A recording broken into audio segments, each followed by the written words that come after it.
Warga miskin belum dapat bantuan. Korban PHK antri daftar kartu prakerja. Menikmati lontong dekem, makanan khas Pemalang.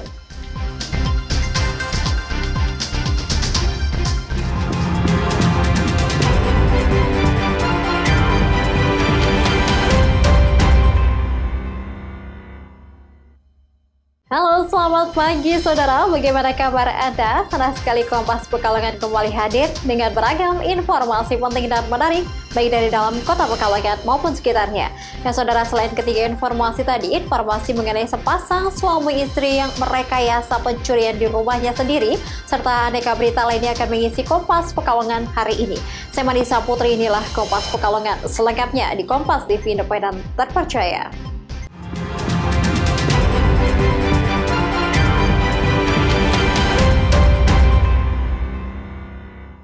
Ya, saudara, kita awali informasi pagi ini dengan sejumlah warga miskin di Kota Tegal hingga kini belum mendapatkan bantuan apapun dari pemerintah sebagai imbas wabah virus corona. Salah satunya dialami Sri Utami, seorang warga miskin yang tinggal di rumah bedeng 3x4 meter di sebuah gang sempit. Inilah kondisi rumah pasangan Supriyadi dan Sri Utami, salah seorang warga miskin di Kelurahan Panggung, Kecamatan Tegal Timur, Kota Tegal. Mereka hingga kini belum mendapatkan bantuan apapun dari pemerintah, baik dari pemerintah pusat, provinsi, maupun pemerintah Kota Tegal. Sri dan suaminya serta dua anaknya tinggal di rumah bedeng berukuran 3x4 meter. Meski tergolong miskin, Sri Utami tak pernah mendapatkan bantuan apapun dari pemerintah. Saat Pemkot Tegal memberlakukan PSBB dan membagikan sembako, ia juga tidak mendapatkan bantuan sembako. Akibat wabah virus corona, kini suaminya menganggur.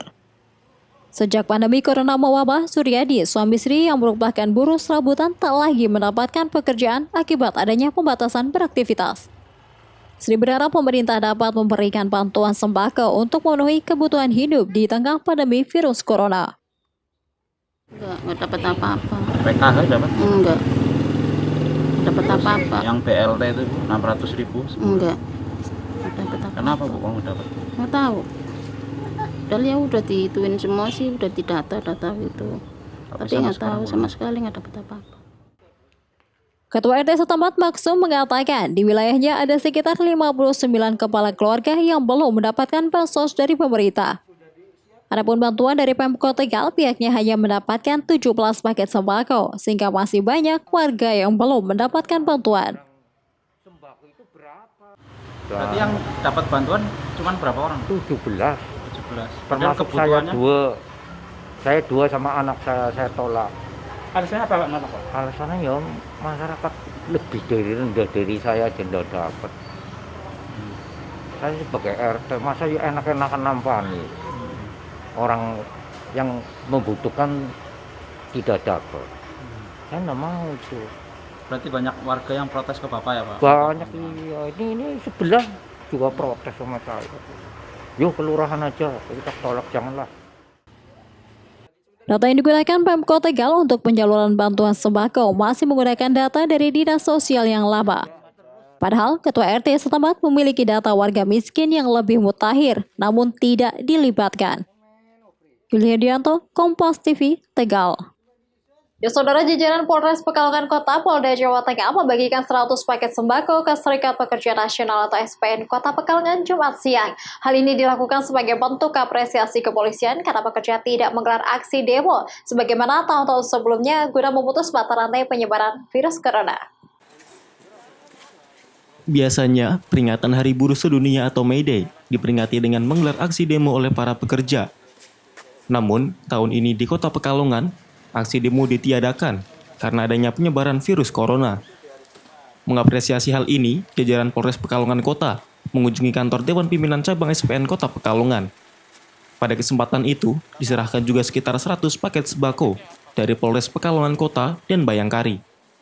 Adanya bantuan paket sembako ini disambut baik oleh para pekerja. Saat ini, ada sekitar 1.000 orang pekerja atau buruh di Kota Pekalongan yang mengalami pemutusan hubungan kerja dan dirumahkan. Karena bantuan ini sedikit banyak bisa meringankan beban buruh. Para pekerja juga masih menantikan bantuan dari pihak-pihak lain agar nasib mereka tidak semakin terpuruk.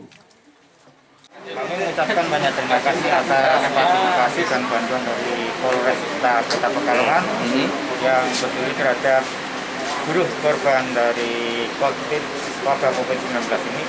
Rata-rata di kita ada sekitar hampir 1.000 yang dirumahkan dan ter-PHK. Mudah-mudahan apa yang telah diberikan itu dapat bermanfaat bagi kawan-kawan kami. Bakti sosial seperti ini sudah rutin dilakukan Polres Pekalongan Kota seminggu sekali. Karena saat ini bertepatan dengan Hari Buruh, maka bakti sosial kali ini diarahkan untuk membantu para pekerja yang di PHK dan dirumahkan perusahaannya. Jadi pada saat ini tidak ada buruh yang melakukan kegiatan aksi turun ke jalan, ya. Dan kami sangat senang karena dari rekan-rekan dari buruh tidak melaksanakan aksi tersebut terkait dengan himbauan dari masyarakat, himbauan dari pemerintah, ya. Terkait dengan himbauan dari pemerintah untuk penanganan memutus rantai, ya, penyebaran corona atau COVID-19. Diharapkan dengan adanya bantuan sembako ini bisa meringankan beban para pekerja yang mengalami pemutusan hubungan kerja maupun dirumahkan karena terdampak wabah virus corona. Awan Egus, Kompas TV, Pekalongan. Ya, 3 orang perawat yang diminta pergi dari tempat kos saat ini tinggal di Rumah Sakit Umum Daerah Bung Karno, Solo. Mereka ditempatkan di lantai 5 yang disiapkan untuk perawatan kelas VIP. Hal ini disampaikan oleh Direktur Rumah Sakit Bung Karno, Solo, Wahyu Indianto. 3 orang perawat tersebut dalam kondisi baik-baik saja pasca diminta pergi dari tempat kos mereka di Grogol, Sukoharjo. Pihak rumah sakit sendiri memang menyediakan bangsal yang berada di lantai 5 rumah sakit. Bangsal ini sebenarnya merupakan rawat inap khusus bagi pasien kelas VIP. Namun karena RSUD Bung Karno disiapkan sebagai rumah sakit untuk penanganan COVID-19, maka bangsal tersebut kosong. Pihak RSUD menyayangkan adanya pengusiran tersebut padahal semua tenaga kesehatan sudah dipastikan sehat dan aman. Kemarin kita jemput itu kita sudah mengutus salah satu staf senior untuk menjemput teman-teman, menjelaskan apa yang kita lakukan di rumah sakit dan pamit begitu, tapi tidak ketemu. Ya. Kalau dari rumah sakit sendiri ada himbauan seperti apa itu ke masyarakat agar hal seperti ini tidak terjadi lagi? Kalau ke masyarakat ya sama sebetulnya. Jangan takut selama kita ada physical distancing, selama kita rajin memakai masker, selama kita rajin cuci tangan, menjaga diri itu, tidak perlu takut sebetulnya. Ya. Pihak rumah sakit belum memutuskan apakah akan melanjutkan kasus ini ke ranah hukum. Yang menjadi prioritas saat ini adalah penanganan pandemi corona. Sementara pihak Pemkot sendiri akan menyiapkan lokasi istirahat bagi tenaga medis di kota Solo. Video Nugroho, Kompas TV, Solo. Ya, saudara, korban PHK antri daftar kartu prakerja. Nantikan informasinya tentu saja berikut ini.